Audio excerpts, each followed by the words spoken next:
What is going on, guys? It's your boy Jay Shane, the Keto Road, and as you saw in the title, we're going to be talking about running shoes today. This is something that I've wanted to talk about for a while, but I wanted to make sure that, well, to be honest, I knew what I was talking about. It's been a constant progression of knowledge and understanding shoes, and I'm going to talk a little bit about what I wear and why. I am not a specialist in shoes. I don't specialize in shoes. I don't educate in shoes. So this is just my personal opinion, my personal preference. And feel free to educate yourself, do some Googling, all that jazz. So we've got 4 pairs of shoes that I have ran in. And I want to kind of go down the line here. In fact, I'll probably move this pair here. So the first pair I ever wore were these hovers. They're these hover Under Armour ones.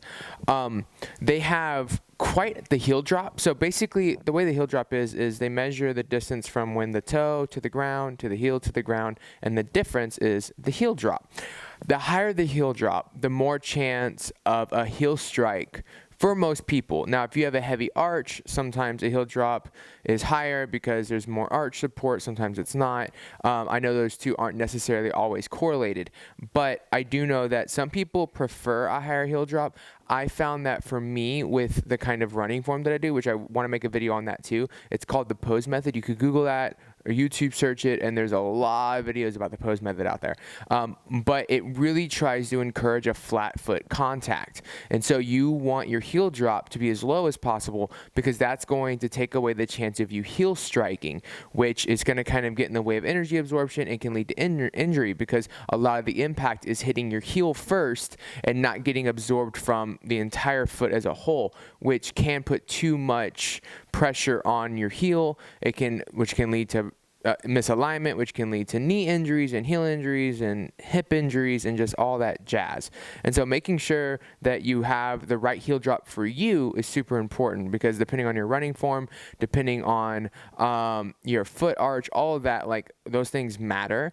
And so, I know, like, we think about, like, you know, other cultures that ran all the time barefoot, right? And it's like, wow, why does this all this matter? Well, because when you're running these super long distances and you're training for marathons and things as such, making sure that you have comfortable shoes is super important, especially if you have certain, like, joint issues or back issues or whatever. I injured myself 4 times with these shoes. And granted, my running form wasn't perfect. I had some things I had to work on with it. But regardless, these shoes, I injured myself a lot in these shoes. So then a friend gave me these Brooks. They are Brook Glycerins. A lot of people swear by Glycerins. They swear by them. I think they have a 10 millimeter heel drop, which is not super high. It's not really low either. They are super comfy. To me, they felt kind of heavy. They're very heavy, which sounds weird, especially if you have Brook Glycerins, like you wear them yourselves. You're probably thinking, these are so light compared to other shoes. What's up, Chewy? But the reality is that they're for me, they're pretty heavy. I felt like my foot was way down, and so that definitely got in the way of some things. Stop smelling my shoes. So for me, I don't personally like Brook Glycerins. I wore them 3 times. I was actually using them to slow my pace down. That's how heavy they felt on my feet. I was like, I wear these when I'm trying to run really slow, because these kind of weigh my feet down. So that's my thoughts on Brook Glycerins. Again, they're not bad shoes. I just don't prefer them. They're not my cake. So then we get into the New Balances. Let me preface, I am a New Balance baby. I love New Balance shoes. They're amazing. Okay, most of them have a super low heel drop. They're super light. So let's go through them. So these are my Fresh Foam Beacon V3s. They are so light, it's crazy. I can't even begin to, they're so light. And they're breathable. They have good support. They have a 6 millimeter heel drop. So you don't get much lower than that. I think it's really hard to find a 0 millimeter heel drop. I think the lowest that most running shoes will go is like a 4. And that's in some New Balances. I think there's some Asics that do that. But not a lot of shoes do that. And then you have what is it? Hoka's, I believe it's Hoka's. They have one that has a 5mm heel drop, but most New Balances are run around a 6, and I really like the 6. I feel good. I tried to go lower, but 6mm heel drop is kind of perfect for me. So like I said, figure out which one works best for you. But these are my favorite. They're super fast. I've always felt comfortable in them. I trained the latter half of my first marathon with these. I ran my first marathon with these. I trained for my half marathon with these. I ran an hour and 46-minute half marathon for my first half marathon race, which is an 8-minute per mile pace, 8 minutes and 6 seconds, and all in this shoe. So this is my baby. I love this shoe. I like it a lot, honestly.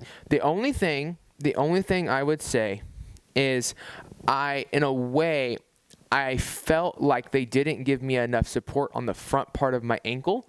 And so like basically like the top part of your ankle, I actually don't know the anatomical definition of that, but just basically like, so if you're looking at your foot, right? So your foot's here, your heel's here, that part that curves into your foot on the front side of your leg. Sometimes it tweaks and it hurts on my right foot. I noticed that with this shoe. Of course, that's with running really hard for a long period of time. So like during my half marathon, towards mile like 12, I really started to feel that, and it ached for a couple days. So that's the only thing I didn't like about these shoes. But outside of that, these things are savage, and you might not even have to worry about that part. So if you're looking for a light shoe that has good support, that has good foam impact, like the Fresh Foam is amazing. It's not super like foamy, but you can tell it really helps absorb impact. Like I like shoes where I don't feel like anything's on my foot. Like when I feel like my foot and the shoe are one, then I'm at home. I'm good. So that's these. Now here are my new ones, and I'm still training in these. I'm trying to break these in, but I'm trying not to overuse them because I want to use them for my half. I have a 10K coming up, and then I have a half marathon in October, and then I have a 50K in December, and I want to use these for all of those. So these are the New Balance Rebel Prisms. Oh, party foul. These are my New Balance Rebel Prisms. So the Rebels, the Fuel Cell Rebels are very light, they're very fast, and they're made for like real like support, especially for wider feet. Like the normal Rebels, Fuel Cell Rebels, tend to have more of like an outwardness to the inside of the sole, and so basically like, you'll see it like fan out. The bottom of the shoe will like fan out to help catch when their foot impacts. I didn't really like that. I felt like I didn't have a lot of ankle support. It felt really unstable to me. These, however, are the Prisms, and they're almost just as light. I think the heel's a little heavier, but I mean by grams. I can just feel it because I'm used to holding running shoes. But the ankle support is great in this. It's very tough and sturdy right here, but as you go up towards the top of the shoe, it gets very loose. The top is very breathable, as you can see. Very good support, and honestly, it impact absorbs really well. It's not Fresh Foam.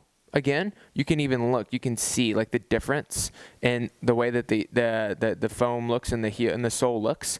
And so I really, really, really like the Fuel Cells. I think that they're great shoes, and they're very light. So I kind of just encourage people to find something that when you hit the ground, you shouldn't feel it. Like you shouldn't feel like you're stomping. It shouldn't hurt your foot. Like it should not hurt your foot.